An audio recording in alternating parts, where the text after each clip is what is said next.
Welcome to GuySuCo Roundup. I'm your host, Curtis Ital. The focus of the sugar industry is sharpened through involvement, training, and development. Introspection for increased efficiency themes this week's program of GuySuCo Roundup. Do stay tuned.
From the very land that gave sugar around the world the name Demerara comes the finest quality of cane sugar, Demerara Gold.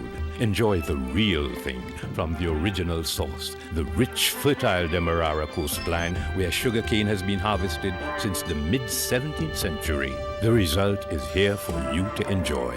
Wherever this unique sugar flavor is needed, Demerara Gold is the ingredient that will always create a stir.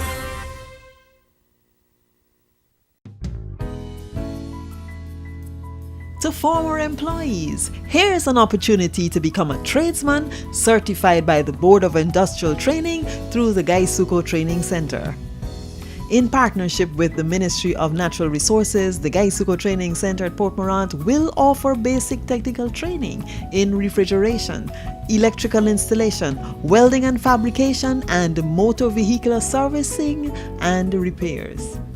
Application forms are available at the Skeldon, Rose Hall, Enmore, and Wales Estate, as well as the GuySuCo Training Center.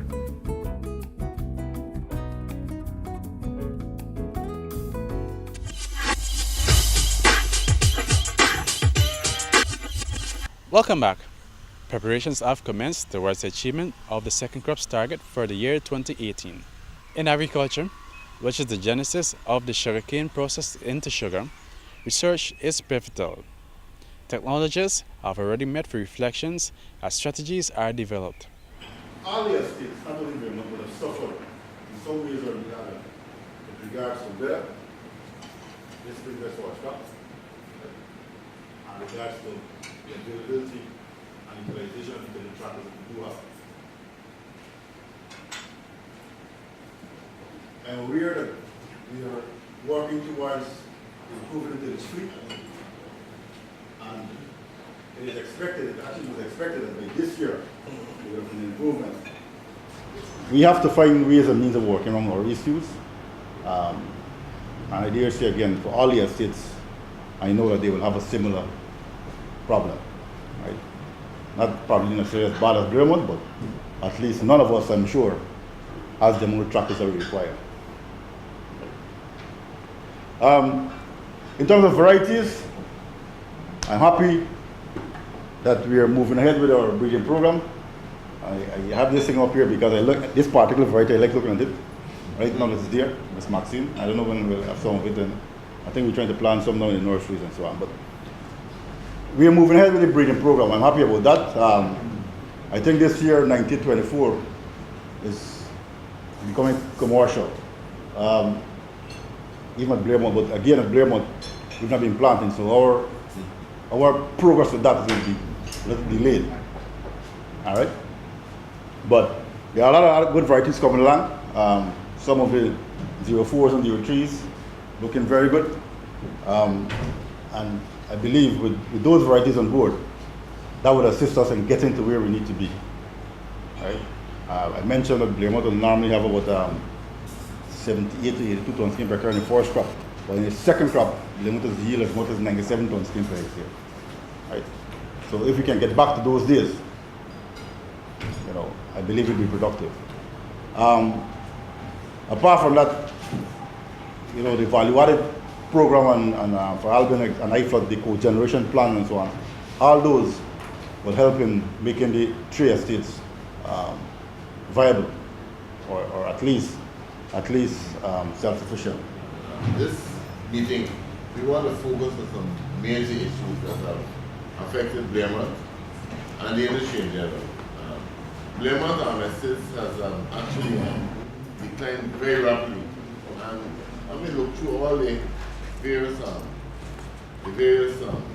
issues that face us. Drainage has always been very critical to them.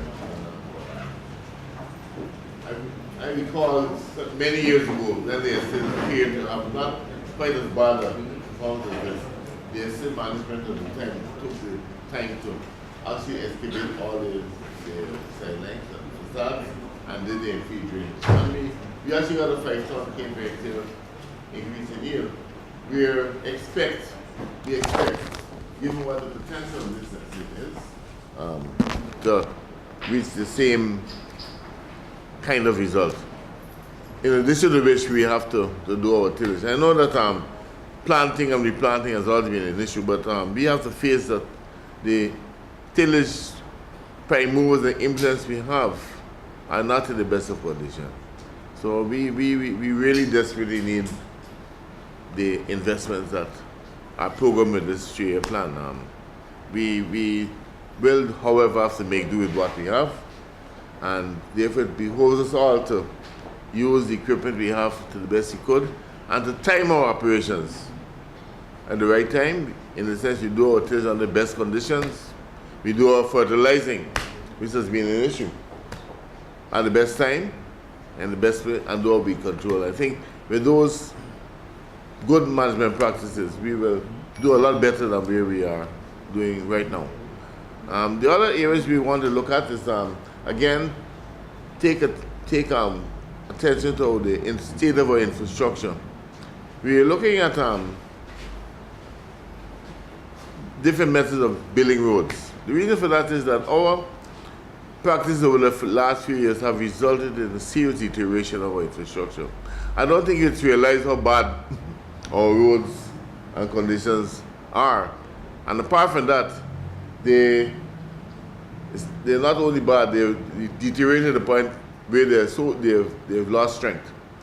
So we really need to do a lot of major rebuilding. And looking at the budget for roads alone, we're way below what we should be doing. I mean, it'd be critical to this industry to start rebuilding our roads and access systems. And because that's the only way you're going to get the cultivation. That's the only way you're going to get to attend to things when the conditions are bad. And the only way you're going to bring into the factory. We have to look at all of them. And notwithstanding that what appears to be an increase in the budget, we are way behind what is necessary. So you want to pay attention to what is available in technology now to produce roads not only that will be better, but will require less maintenance. Because going ahead, you can anticipate that with climate change, we're going to have these conditions of erratic rainfall will occur. And we have to be able to, if you're going to change, you're going to do things better. We can't repeat the way we do things traditionally. So I'm happy that we're looking at some of the presentation will address varieties. Because I think over the next 2 years, we have to introduce some of the varieties that are there that we think have the potential to do a lot better than what we have now. Machine learning has to become an element of our operations. We are losing labor in some estates and most estates. Our labor where we have adequate people, they are unreliable. And I don't think that we can afford this bell loading, cut and load. People don't want to do that. Because the load is a hard job. People are not attracted to it. We have got to, at the same time while we're doing the machine loading, we have to do it, we have to dictate how we do it. I think what we've done, what has been achieved at IFLOT is commendable. And we have to all work towards introducing that across the board. There's going to be fights, because people are not accustomed to organizing themselves in a particular way. But we have to enforce that opportunity as a management. So we're going to talk about how we're going to do it. We're going to see what the results of IFLOT are, compare it to the rest of the industry, and because I look forward to having better results during the course of the next few years.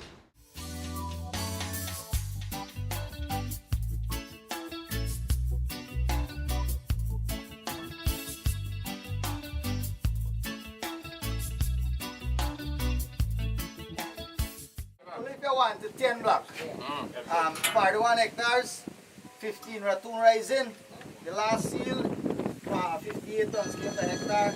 We treated part of the block with head trail and left another part untreated.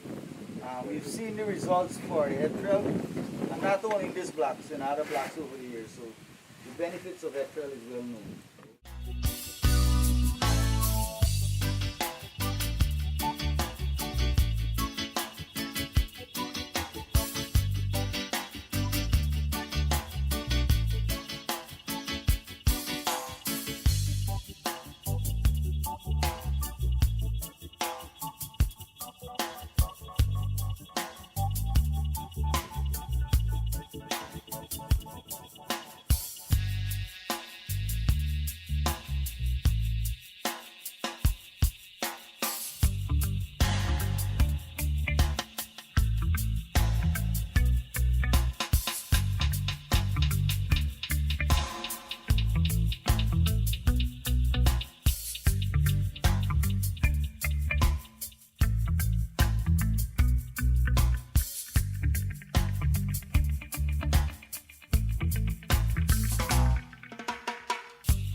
One estate manager reflects on the outcome of the first crop of 2018.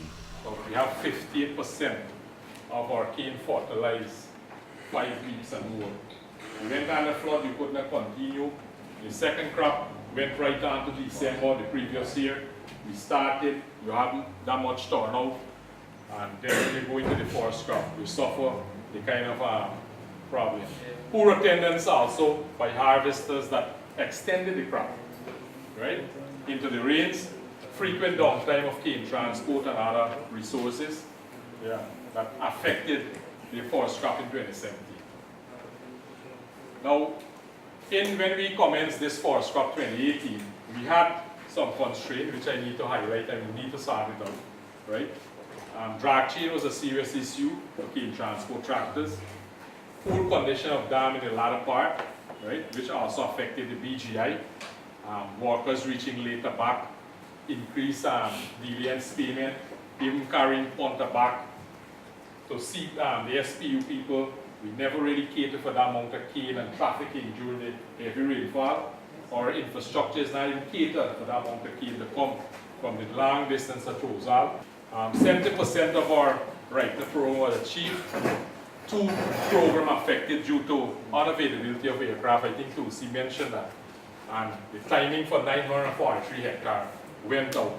We couldn't ripen this amount of cane, and we know what Alvin, when we ripen cane, we're having better quality, right? We also had continued to have constraint with cane transport tractor.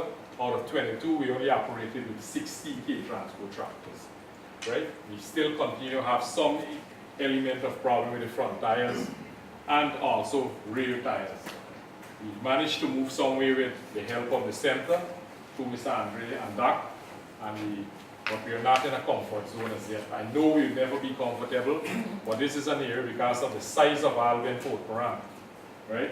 It is not a short distance bringing cane. We also have a very poor pond fleet. While we operate with 550 from the estate and 120 lent to us from Rosal, and then the SPU contractor came in. you find a lot of dropout with punts. And the frequency of dropping out is carrying a toll. While you might have punt, the punts then dropping out. And we know over the years Rosal haven't done anything much. Even the punts that we borrow at Rosal, those sponsors are also in a very poor state. Contractor, we need to ensure we have contractor harvesting to combat labor shortage. There is a labor shortage as Albion, and we see a massive migration of people moving away. Even during the overcrop, people don't stick around. Now, if we compare our tillage, which is an important program, macro program, and our planting, I'll deal with the tillage first. And if you look over a 5-year period, and if you look at the opportunity days that you have, there is a correlation with your opportunity days and your achievement of the planting program, and the tillage program, sorry. And there's also a negative in terms of your rainfall. We're seeing an increase, and where we have the increase from 2016, 2017, and this is up to April month. I'm sure this would go up very, very significant. What is also important, if we go down further and analyze it, we're having more rain days. Previous years you used to have like a 2-3 days heavy rainfall and stop. Well, almost every single day at Albion from April you're having rainfall, which is a new trend we're seeing. Right? So you're having more rain days, which also affected your tillage program. Meanwhile, role models and team players have collaborated to develop an action plan for the improvement of work units. What has been the response? What has been the feedback from participants? Very positive. And it's a very good group, knowledgeable, I think well-experienced managers, a delight to work with. Participants are all senior managers of GuySuCo, from harvesting to the workshops. They have some fairly big teams, important teams. The whole aim of the exercise is to improve the performance of those teams. We're looking at appropriate ways of managing different types of teams, and when it's appropriate to use different forms of managing, like directing or delegating, for example, so that it's horses for courses. Use the right type of management at the right time for the right team. You have to operate as a team. You can take as long as you like to prepare, bearing in mind that the other team are also preparing, and when you're ready you go and start.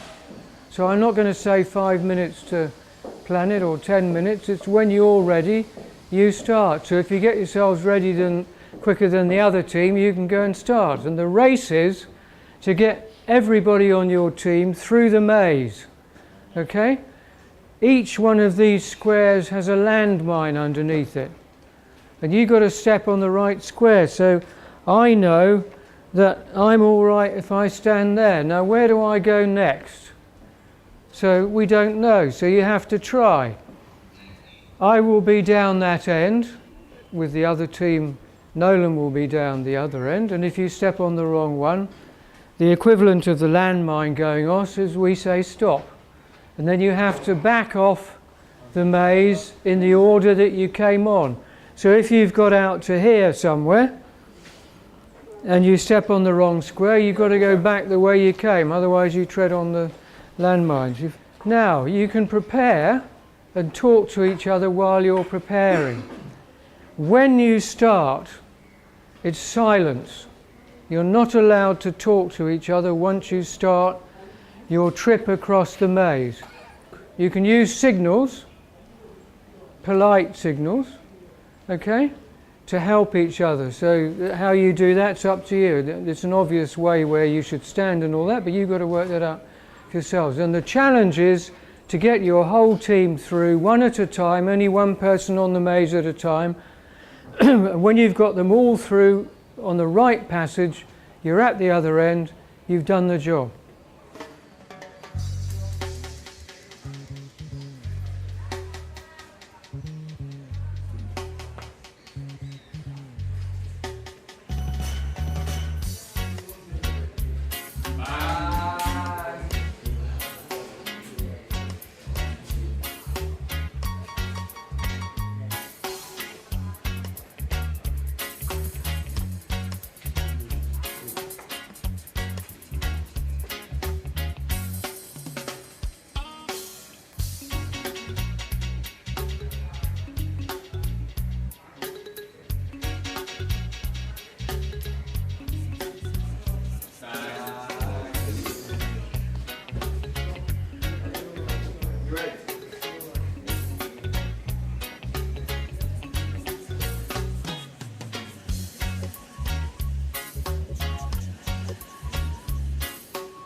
Stop.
Okay, so you were very close as teams. One team got it 10 seconds before the other or something. Oh.